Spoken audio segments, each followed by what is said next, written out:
Let's go over now, Salon and the Practitioner.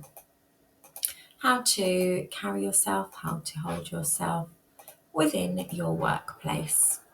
Section 5, Salon and Practitioner. Professional appearance. For me, this is really, really important. So although I haven't got my red lipstick on now, I'm doing these recordings at 5 o'clock in the morning. When I am in the salon, because I'm offering beauty treatments, in my head, I kind of think, what would be my first impression of someone offering beauty treatments as I walk in the salon? I'm going to look at how they're dressed, I'm going to look at their makeup, I'm going to look at their hair. If I'm paying someone to make me look a certain way, personally, I believe it's important for me to look a certain way. So I want a client to look at me. And this is, I think, especially important when you enter the world of aesthetics, Botox, fillers. But I want a client to walk in and be like, oh my God, I want to look like you. Your skin's amazing. I want my skin to look like yours. What do you do with your skin? So I do always, every single morning, block out a little bit of time just to make sure I can do my hair, make sure I can put a little bit of makeup on.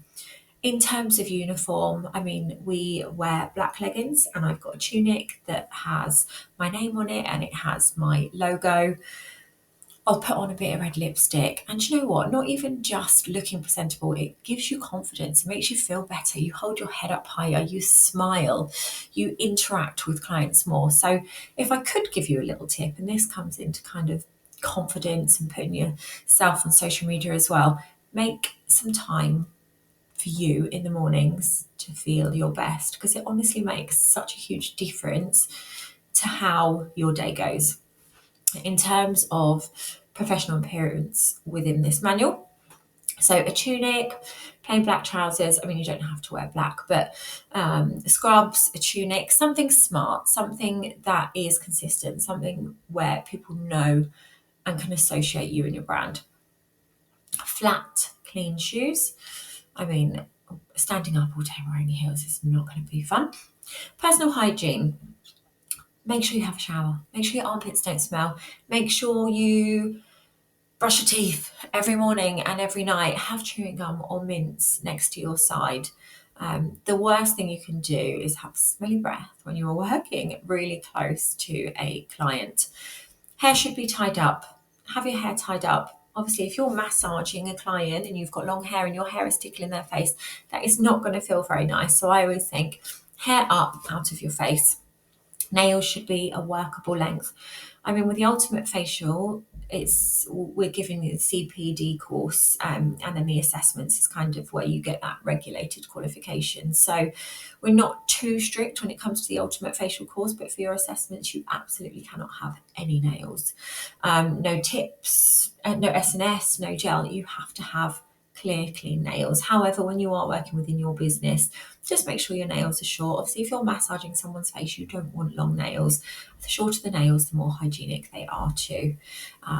Makeup, it says here, makeup should be minimal and well applied. In terms of makeup, that is completely up to you. Smokers, if you are a smoker, obviously just take extra care with how you try and get rid of that smell. I've been to salons before and I walk in and all I can smell is smoke, where maybe the receptionist or one of the team has just had a cigarette and it just isn't pleasant at all. So just bear that in mind. And what I would also say is strong perfumes. Avoid strong perfumes. If someone is sensitive to perfumes and they're laying and you're kind of leaning over them for an hour, it's not going to be nice. So a light perfume, I think, is really nice. Personal hygiene. So it kind of covers this here to an element. Make sure the room is ventilated. Make sure the work surfaces are clean. Make sure everything is sterilised. In addition to obviously your personal hygiene, you're going to need to look at your salon hygiene. When you are setting up for a client, we use Clinell wipes. Clean your bed, put some couch roll down, make sure everything is clean. When your client goes, any disposables, get rid of them, clean down. Just make sure everything is clean at all times. Clean hands. Therapists should wash their hands thoroughly in between clients and ensure that waterproof plasters cover any obvious cuts or abrasions on the hands. I clean my hands all the time. I've got hand sanitizers everywhere. And I think it's nice for clients to be able to see you doing that. It makes them feel confident that you have really good personal hygiene. How to clean your hands. I mean, this seems fairly obvious, but make sure your hands are always sanitized and free from any contamination by washing them thoroughly in between clients with warm water and soap for at least 30 seconds.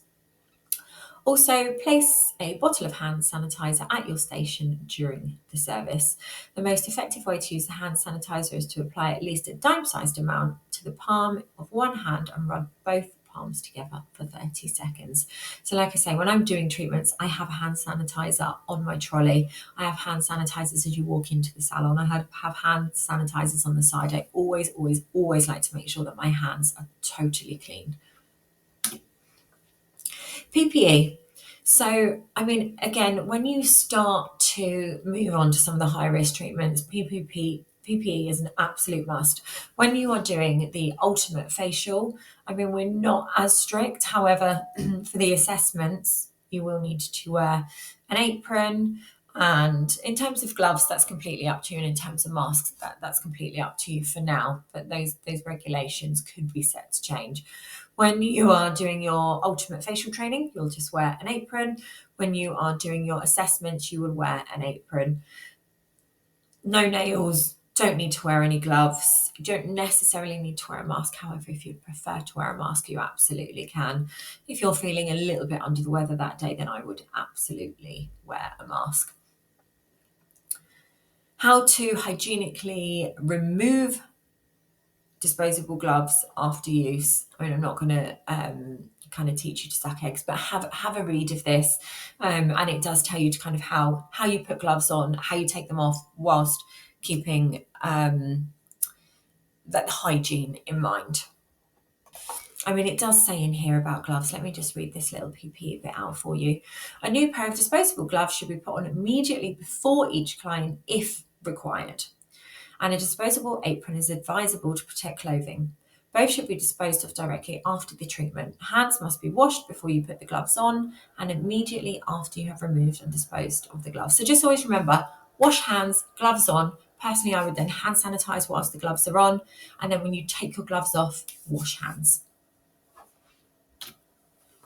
Salon hygiene.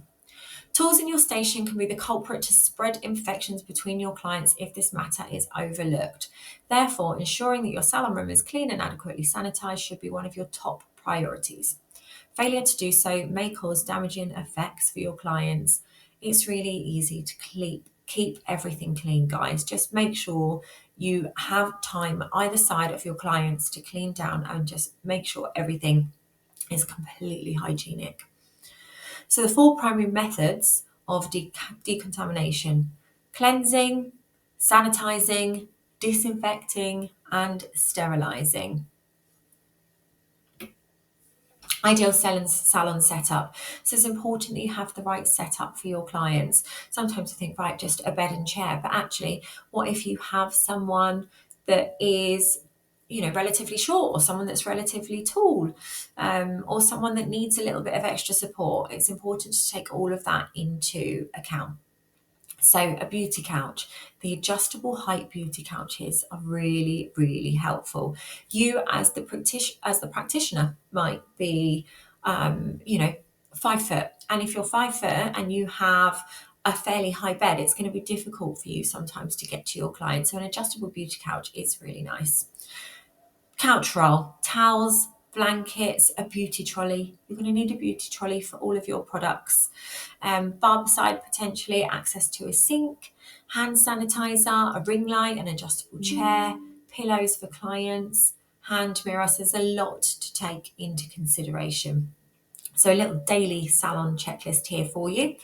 Throw away any reusable tools immediately after use. Use warm water and soap to clean reusable tools. Rinse the tools in clean water to remove all residues. Use fresh disinfectant like Barbicide on the clean tools. Remember to follow the instructions on the disinfectant properly. Rinse the tools in clean water. Let them dry. Store all tools in a closed container or cover them up with a clean cloth. And then just a tiny bit about patch testing here. This depends on the products you're using. Not all products will require patch testing, but if you are using quite strong products, then I would recommend patch testing. Patch testing is recommended 48 hours before you carry out a treatment. Let's say a client is getting married, or a client is pregnant, or a client has had previous sensitivities to some of the ingredients in your products, then I would patch test. And to patch test, I would just get a little bit of your product, maybe just put it on the side of the face around the jawline, and then you would leave that on for 42 hours. Generally, allergic reactions to products are going to show within the first 72 hours. And then the next section we're going to move on to is the consultation.